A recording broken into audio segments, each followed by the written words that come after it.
LinkedIn, again, free, although you can pay.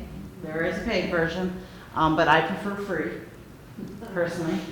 And many of you said that that's where you have your students put their portfolio. And that's a good idea. That is a very, very good idea. It's used by most, if not all, business professionals. It truly is. And it's a great opportunity to network and connect with employers and colleagues. I've met people from RIT, I've met educators from all over.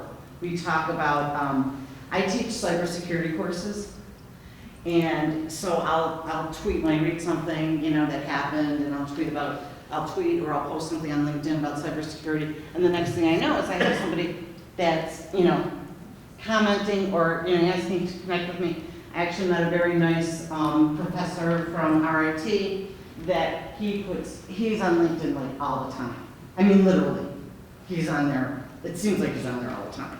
And he's always talking about cybersecurity, digital forensics, and things like that. An interesting thing that just happened last week, well, 2 weeks ago. A friend of mine passed their CISSP. That's great, right? So this is what he puts on LinkedIn. Woo-hoo, I just got my CISSP, right? And I said to myself, I'm going to give it about 2 or 3 weeks till he changes his job. Right? And guess what? Changed his job. Somebody picked him up. They're like, CISSP, offered him more money, and sure enough, he's working somewhere else, and so it works. I mean, it works. It's all he put out there, CISSP. And he increased his salary by 50 grand or whatever by making the move. So I'm like, yeah, go for it, And it's out on Twitter, I'm like, yep, he's gonna get the job. And people do this all the time. People do this all the time.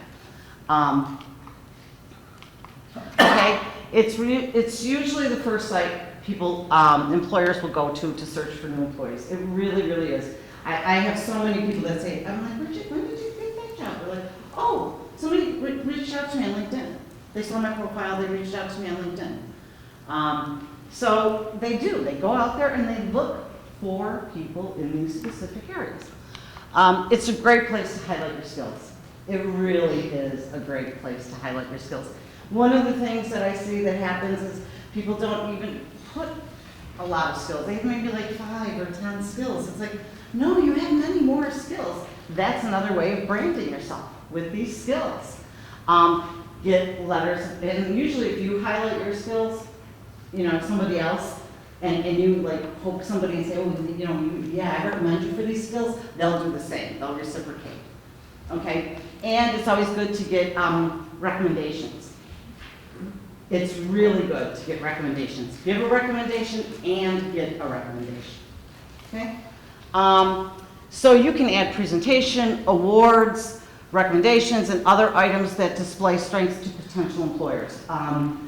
Okay, you can search for jobs. It's a great place to search for jobs. Here's one thing, you can actually notify employers that you're searching without your employer knowing. Yeah, searching for jobs, I think LinkedIn just became the #1 repository of jobs, like 8 million jobs. Right, they were in competition with Indeed for a long time, and I think they just passed them. Yeah. You're right, yep. So this is where the students have to go. And if they're gonna search for jobs, they need a profile. That's how it works. And we use keywords, okay? And we always post relevant information. So I post things about digital forensics. So some best practices, really brand yourself, okay? I have a friend who does a workshop for colleges, and he charges a lot of money, I don't know how many colleges he's done it for, but it's all about branding students. It's exactly what this is. He does a little more coaching though, I guess, right? But he gets paid a lot of money to do it. I'm like, are you kidding me? And he's like, yeah, you should. I'm like, no, teachers share information. We don't get paid a lot of money, right? We just share everything, don't we? That's what we do. So, I'm like, you've never been a teacher, obviously, because we just give everything away, we don't know what to do. You're out there teaching us. us, Pardon? you're up there teaching us for free. Yeah, so, like, I mean, you share, that's what you do, and he's like, no, you know, and he's got this big, you know, he's always, you know, out there doing different things and that, but one time he put a picture of himself on LinkedIn that wasn't a very good picture, so I don't know how well that worked, you know? So you have to be careful, you just have to be careful. Keep it professional, it is a professional site, keep it professional. I would agree with you, if I had somebody telling me things that's useless, I would probably not connect with them. I'm cautious with who I connect with, and there are scammers out there, okay? You have to be careful, because the more somebody's using something, the more they're the more you're gonna have scammers. Okay, keep it current. Oh my goodness, do not let it get out of date. Please, keep it current. If you're gonna create a LinkedIn profile, it must be current. Use the keywords, log in daily or weekly, post and stay connected. You know, people, you know, when somebody has an anniversary or work anniversary, give them a kudos, whatever. Just let people know that you're out there, okay? That's how I stay connected with a lot of companies, okay? And they'll contact me. I'll get a message, hey, I need, you know, this person for a job. But I stay connected. So you really need to stay connected. Highlight others' skills, and they will reciprocate. Have others write recommendations. Select your connections wisely. And keep your connections informed of any career-related events and happenings. Okay, so this is what I'm working on, right? Okay, I took the Internet of Things classes this summer and was certified, so I made sure everybody knew, right? Ooh, look, I can do this, right? So I had a school contact me, and they said, would you be willing to teach a class on the Internet of Things for our school? And I thought, sure, if I had time, I would, but I really, you know, don't have that time, but, you know, it was interesting. I just posted that. I got my certification. They're like, that's great. Would you like to teach this class? I'm like, didn't think about it, but, you know, I teach a lot already. So, so it's interesting what happens. Now we're going to talk about students and why they need to know their strengths. My mother was a circus acrobat. Oh, this is going to get thrown away. Okay. Anyways, my mother was a circus acrobat, and she gave birth to 2 children who would trip over their own feet. Okay, literally. And we spent all of our younger years in baseball and softball, being picked last, you know, because she was focusing on that. She kept focusing on developing our weaknesses, right? When I just wanted to learn. That's all I ever wanted to do. I just wanted to read books and learn and learn and learn. So I think that happens a lot still, right? We focus on weaknesses and how to improve them. And I'm not saying that we shouldn't look for ways to improve our weaknesses. I'm just saying that why not use our strengths more, improve those more, okay? If I would have, I mean, honestly, I was an awful athlete, you know?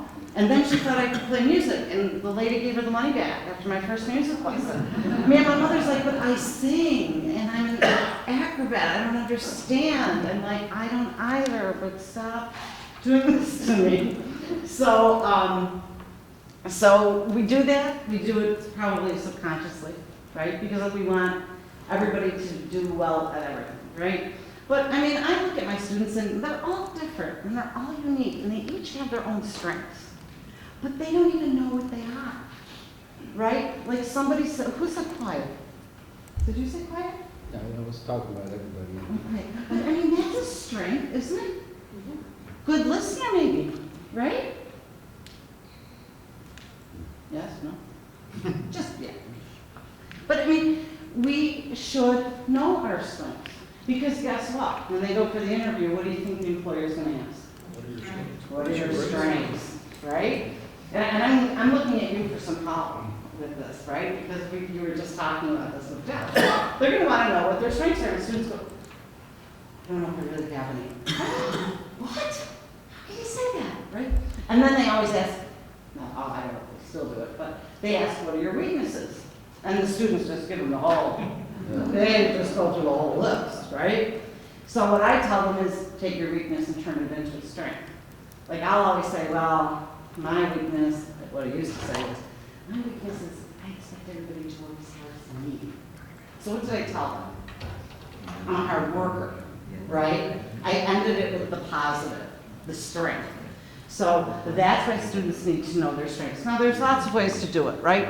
First of all, it's going to help them to succeed. And it's also going to help them identify the appropriate careers. How many students come in? I mean, I wasn't going to be a technician. I fell into it. I had a gap in my classes. And I took a programming course. And I was the only girl, which was interesting. But I was the only girl in the class. And I finished my first project right away. And I'm looking around and everybody else is still working. So I'm thinking, I must have really screwed this up. I didn't get this right. I know I didn't get this right. Got an A. Wow, really? Okay, so I do my next program again. I'm done right away. It turned out I liked solving problems. That's what I like to do. And I love doing it.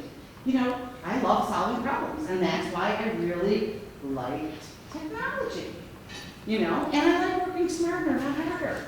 I liked technology. Let me do that. And that's how I fell into it, because I was really going to be a math teacher. But I don't know if I would have been such a good math teacher.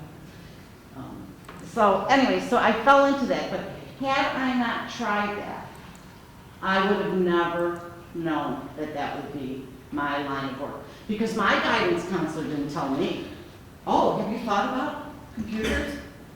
A computer-related degree? No. What did they tell girls? Right, okay? So we find something and we tell them. I always wonder what high school guidance counselors are telling students now. You know, I think they're telling them to be nurses.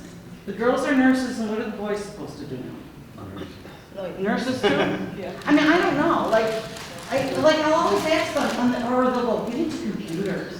You know, and it's like, no, you just don't get into computers. Now there's so many areas. I mean, back when we started, it was hardware, software, right? Now there's everything. So they really need to know their strengths. If students know their strengths, they appear more confident. They really do. They're confident. They know what they're good at. You know, it's really wonderful. It's just wonderful watching them gain that confidence. You know, and I don't know if it happens in your classes, but my students are quiet, right? And I always see the top of their head because they're behind monitor, because they don't want to be seen, right? So, you know, I don't even really know much about them except what color hair they have or things like that. So sometimes just getting them out, talking to others is very important. But you have there's a program that our school uses. It's called Strength Success. Has anybody heard of that?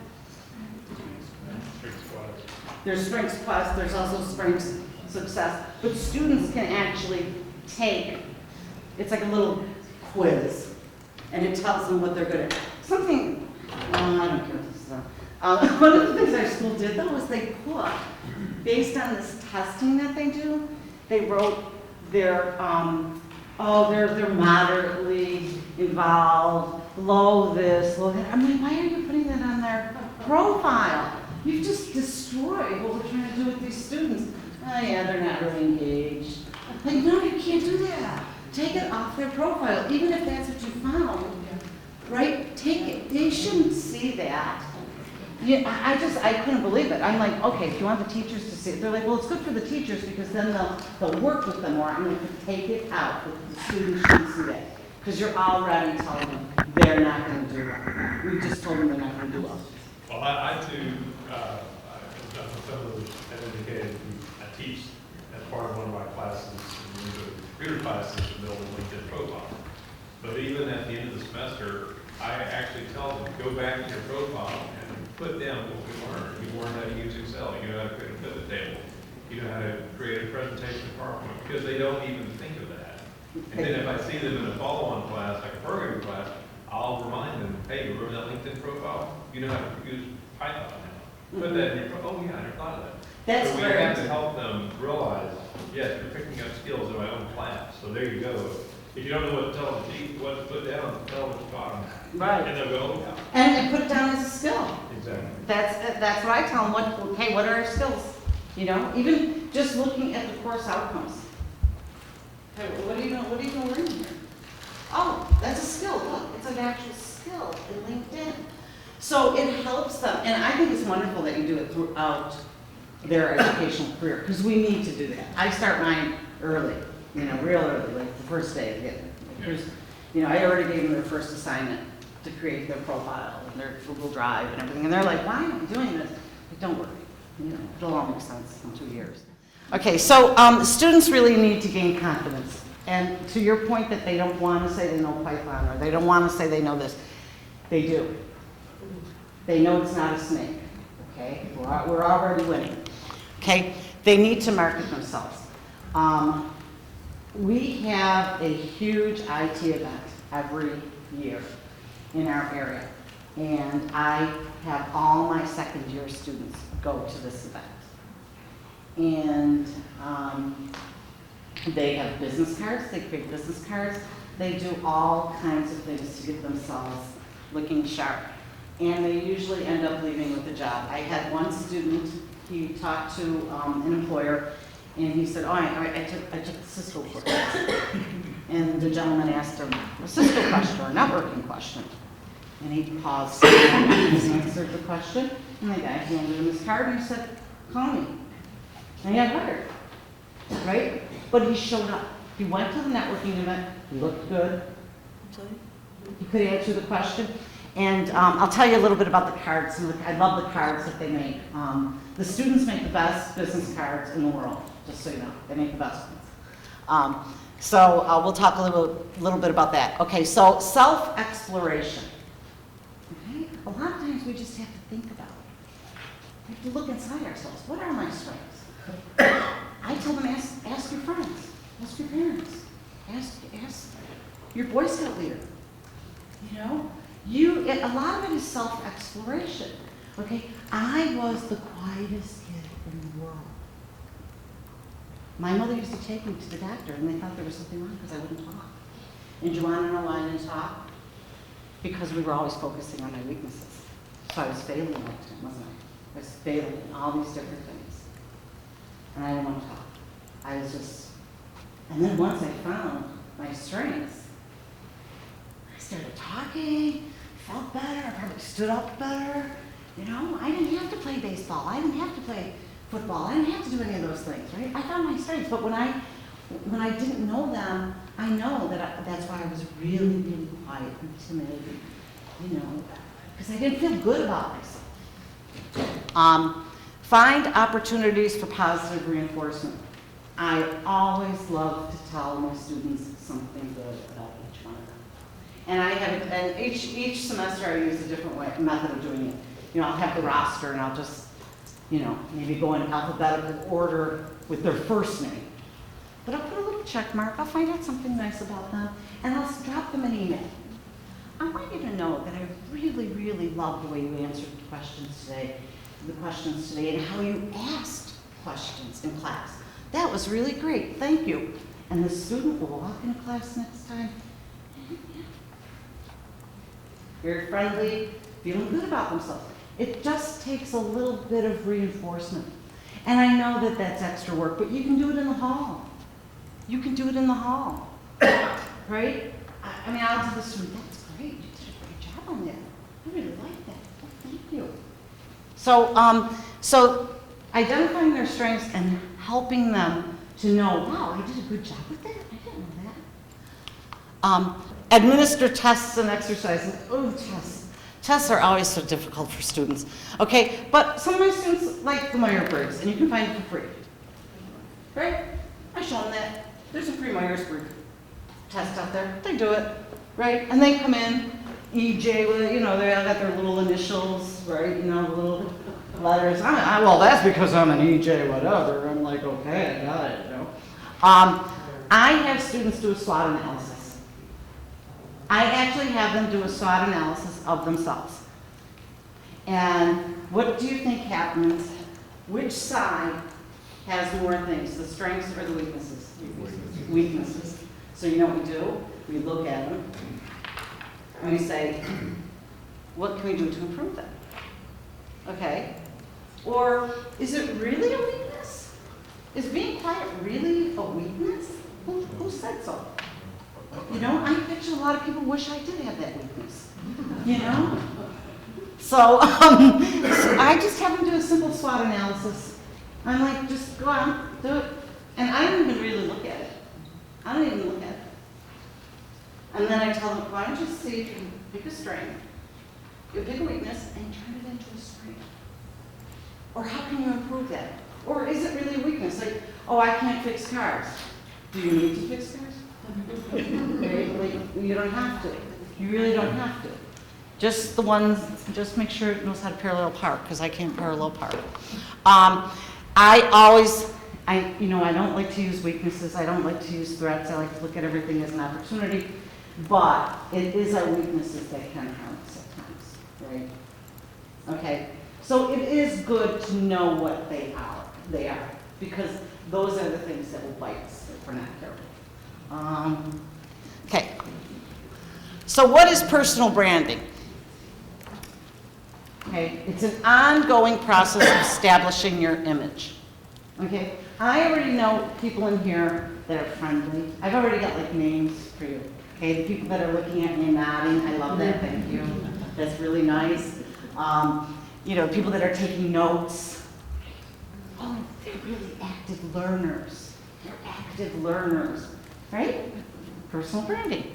Okay, so tell others your story. Okay, it's a method of attracting like-minded individuals. Okay, seriously, I meet people, you know, people will find out, oh, you teach technology? I'll come over and chit-chat with you, and then ask you to fix what you see, right? Would you fix what you see, please? No.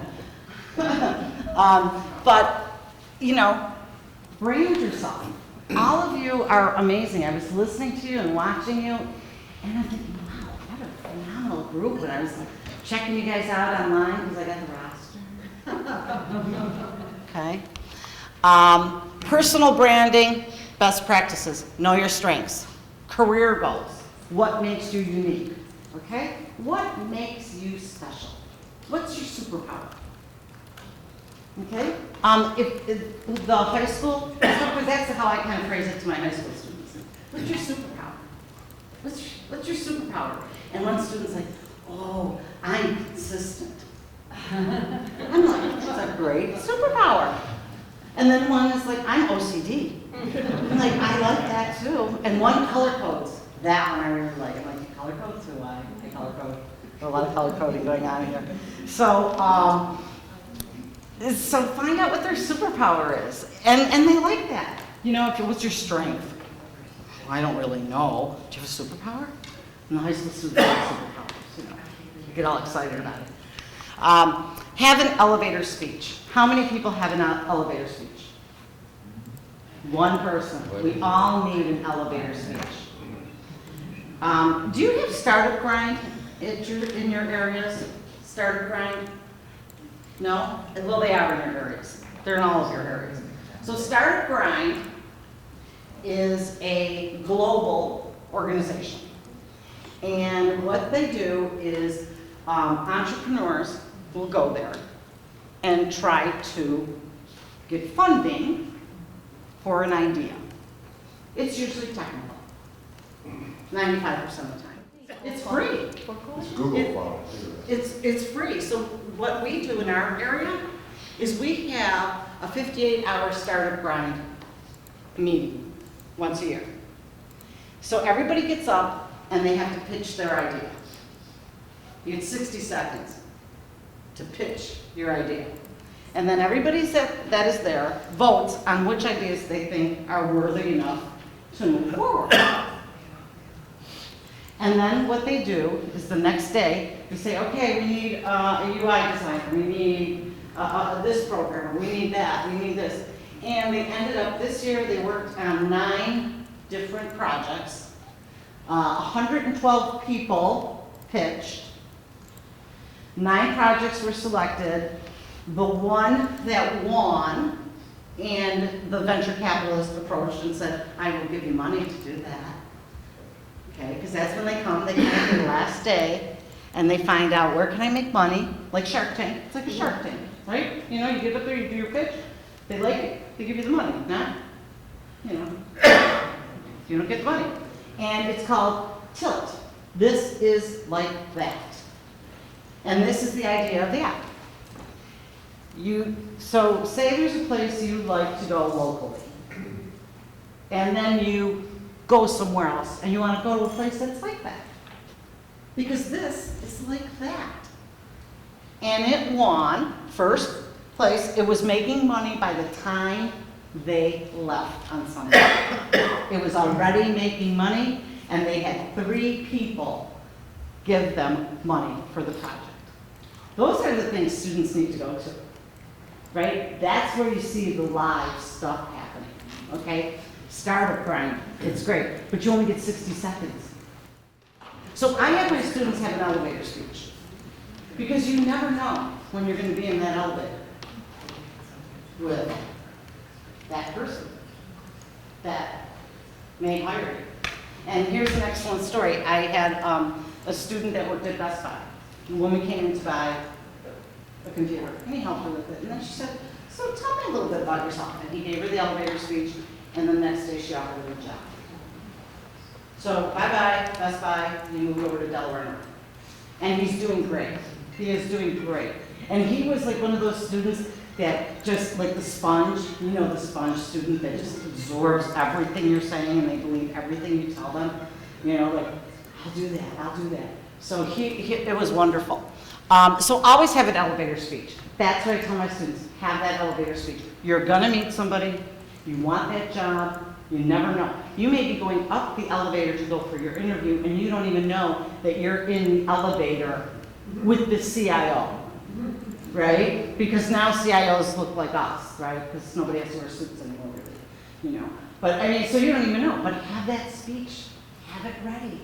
Hi, my name is, and I really enjoy doing this, and I just graduated from, just have it ready. Have it ready, have that speech ready. Create business cards. My students do this, they love this card. They go to Vistaprint. No, I don't get any money from Vistaprint, but they go to Vistaprint and they have to create a business card. And they're like, well, what do I put on it? I don't know what to put on it. So guess what we do? We take our strengths and the things that they learned in class, Python, Excel, and they make word clouds, because you can make word clouds for free. So they make these word clouds and they put them on the back of their card. So when they go to this yearly event with me, they have their business cards, and the person takes their card. Someone likes to put their picture on their card. They really like putting their picture on their card. And then they turn it around, and on that word cloud, it has all their strengths and what they know. And it's awesome. I just love when I see what they do. And they really like it. And they're like, oh, can I do a QR code instead? Now I'm like, do whatever you want. You know, just do it. Okay? And yes, people still ask for business cards. Ask others what they think of you. I remember when I first started teaching, and I had said something, I don't know if I'm really doing a good job. I just don't know if I'm doing well in the classrooms. And this woman looked at me, she said, oh my gosh, you're so confident, you're so good. I'm like, really? I didn't know that. And that wasn't a word that I had in there as one of my strengths. I just didn't think I was that good. So talk to others, ask others. Ask people that like you, because the other ones you know, I'll tell you, right? Okay, so build an online presence that reinforces your qualifications. Okay? Belong to the groups. If you're a programmer, belong to the programming groups. If you're a UI designer, that's where you need to connect with. Those are the people that you need to connect with. Show them your qualifications. You're learning things from them, right? Your online presence should reflect who you are and what your interests are. Okay? I connect with teachers. I connect with a lot of teachers. If you looked at my LinkedIn, it's all the Buffalo entrepreneurs. Because we have a lot of entrepreneurs in Buffalo. And most of the people are techies. A lot of teachers, cybersecurity, digital forensics, systems analysis tools, Microsoft, like project management, things like that. Those are my connections. Okay, so people see that, and usually they can see your, when you go to LinkedIn, do you ever see like somebody search for you and then you look and they say they also searched for these people? Do you ever go look at those people? You should, okay? Because if you came up, if they came up in the same search as you, check them out. Make sure that your profile is better than theirs. Okay? They're your competition, folks. Just remember that. They're your competition. And I have my students do that all the time. You know? So that we're going to build an online presence that reinforces your qualifications. We're going to do it on LinkedIn, using an e-portfolio, and social media usage. Build credibility. How can a student build credibility?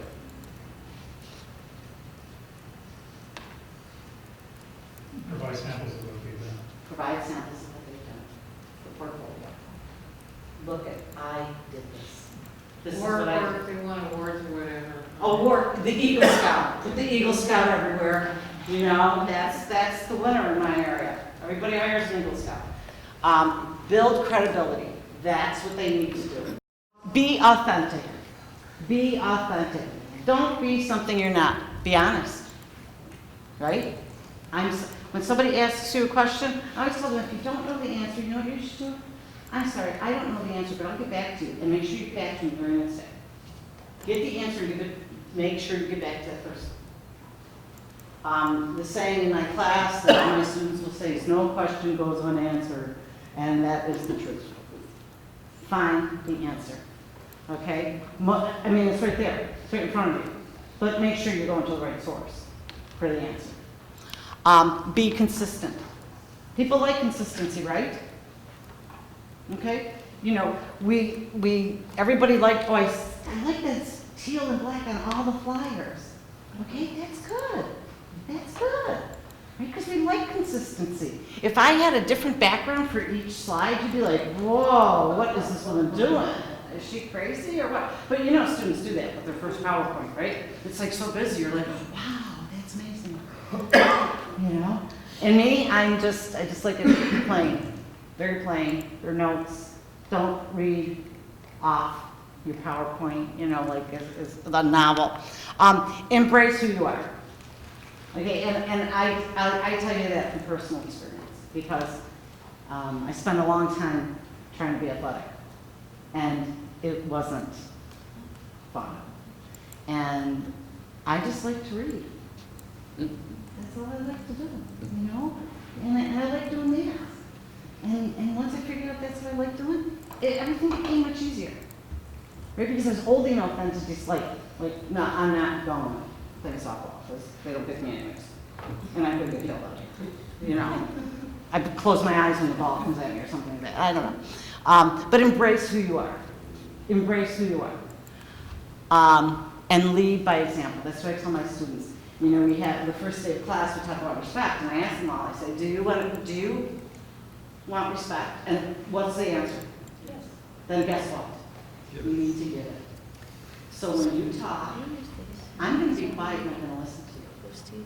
And when I'm talking, I want you to be quiet and listen to me. And it really, you have to set an example many times. I don't know about your student population, but some of my students don't have very good role models.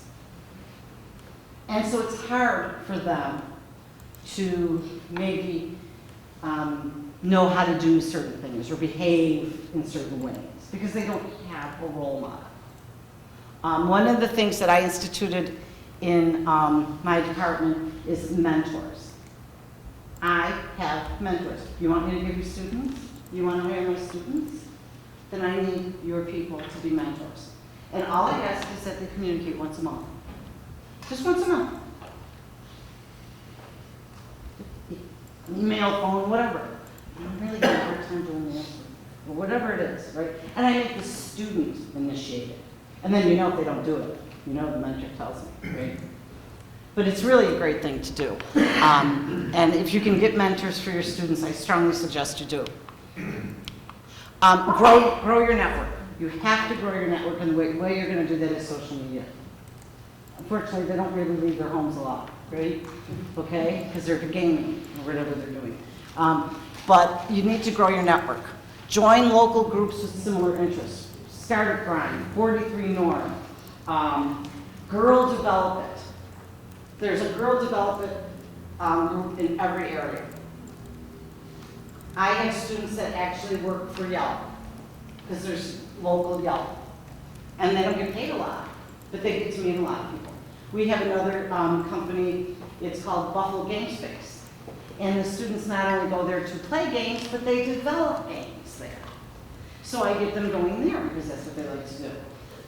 Thimble.io is a great company. It started in Buffalo. A lot of these companies start in Buffalo because it's cheap. Buffalo's not very expensive. And Thimble.io will sell you will provide you with a new kit every month for $50. And they learn logic. They build little robots. I get them for my high school students. Attend local events. Introduce yourself to others. Hi. Right? Introduce yourself to others. You walk into the classroom. You know what I like to do? Sometimes I like to just sit in the class, right, with my students. Now that I'm getting older, they know I'm the teacher. But I like to just sit there and see what they do. Like, I want to hear what they're saying. Like, what did you hear about her? Or, I don't know. She right? But they don't even introduce themselves to the person next to them. Like, you're sitting right next to that person, right?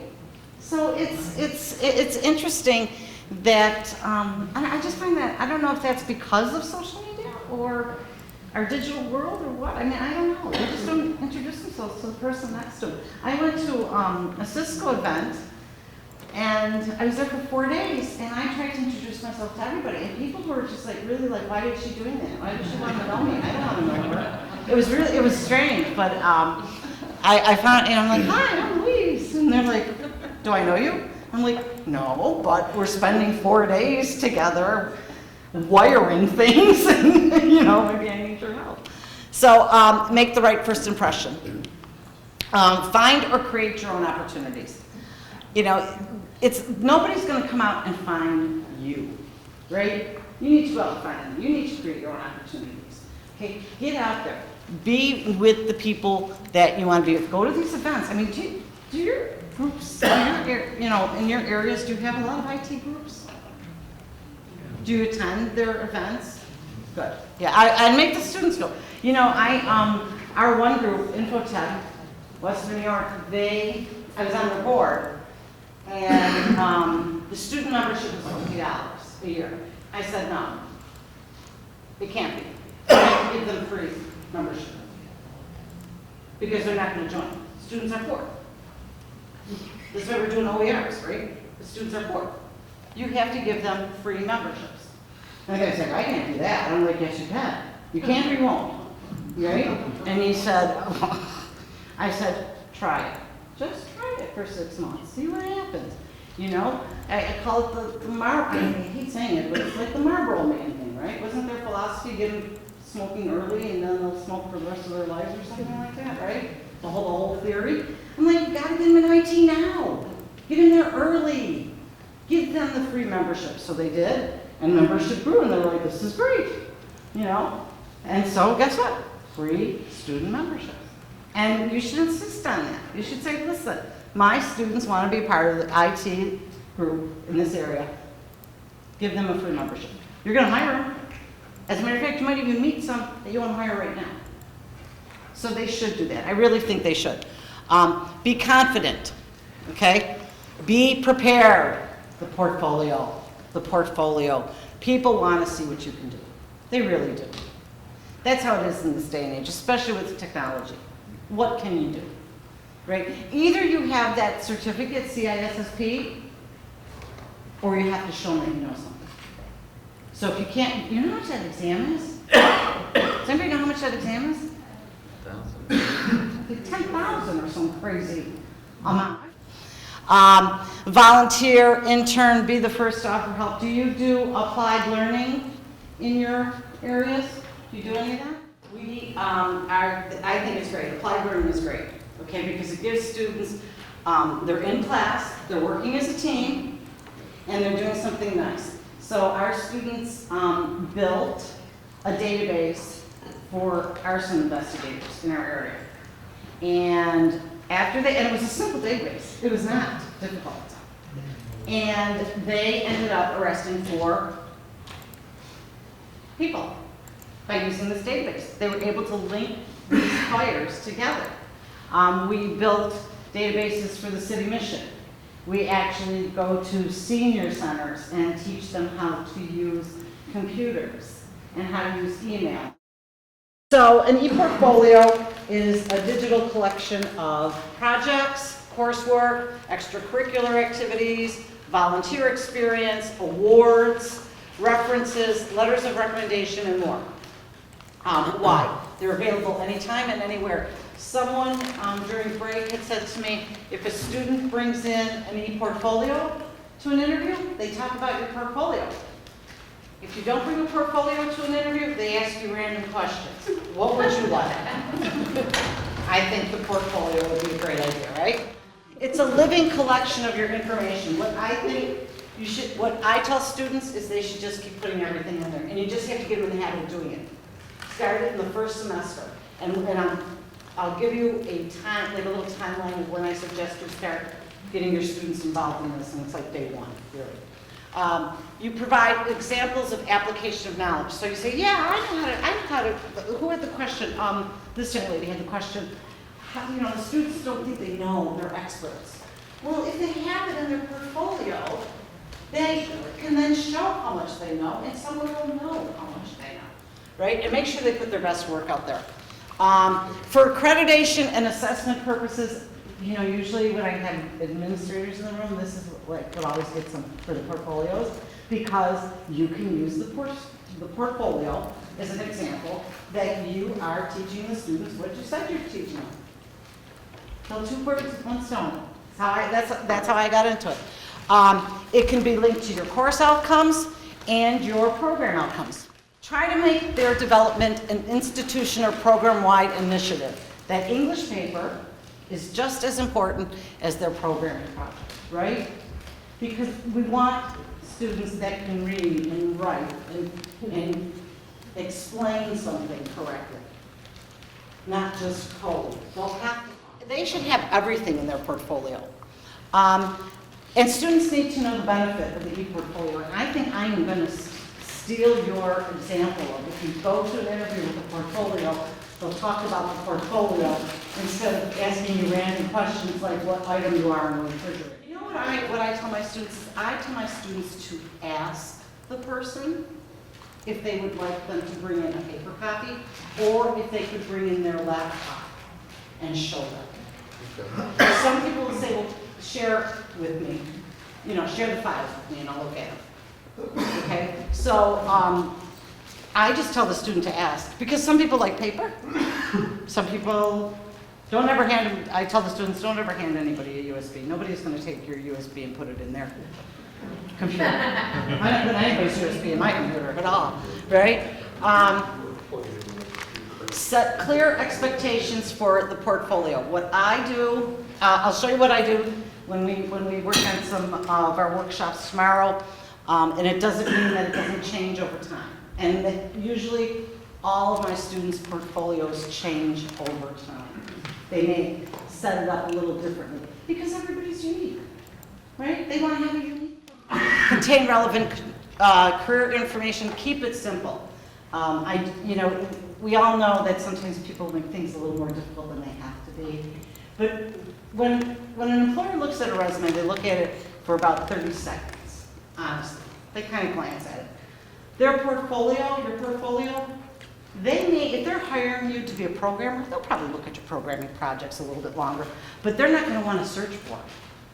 They're not going to want to search for it. You've got to make it clear where it is, so the minute I look at your portfolio, I know I can go, oh, this is what I want to look Make it easy to find the information, be consistent with layout. I like consistency. Showcase your best work. Sometimes students put things in there that are wrong. I'm like, no, no, no, no, no. Don't do that. Get that one out of there, fix it, you know. Because, you know, in IT, anything that's not done well leaves you open to hackers, right? Programmers that write bad code. That's where your hackers come in, right? Let students find examples. I actually do that. I say, why don't you go out and find some examples of your portfolios that you like? Find some that you like. And they look at it and they go, oh, I like this one. I want to do mine weekly. Oh, I like this one. I want to do it in this. Okay. Let's try it. And so I use Google Drive as like a repository. That's what I use the Drive for. Just keep putting everything in there, and then we can do the flash later. We can do the, oh, look at this. This is great. How to infuse it into your curriculum. I have my students set up their Google Drive in their first semester. I get my faculty to agree to have students save their coursework to their e-portfolio as part of their assignment and their grade. I actually talk to the instructors and I tell them, you know, when we go through your evaluation, I need to see your students' portfolios. So I know that you're teaching them what you should be teaching. So invite guest speakers to discuss what they would like to see in an e-portfolio and why they feel it is important. I think Ann is already doing that with your schools.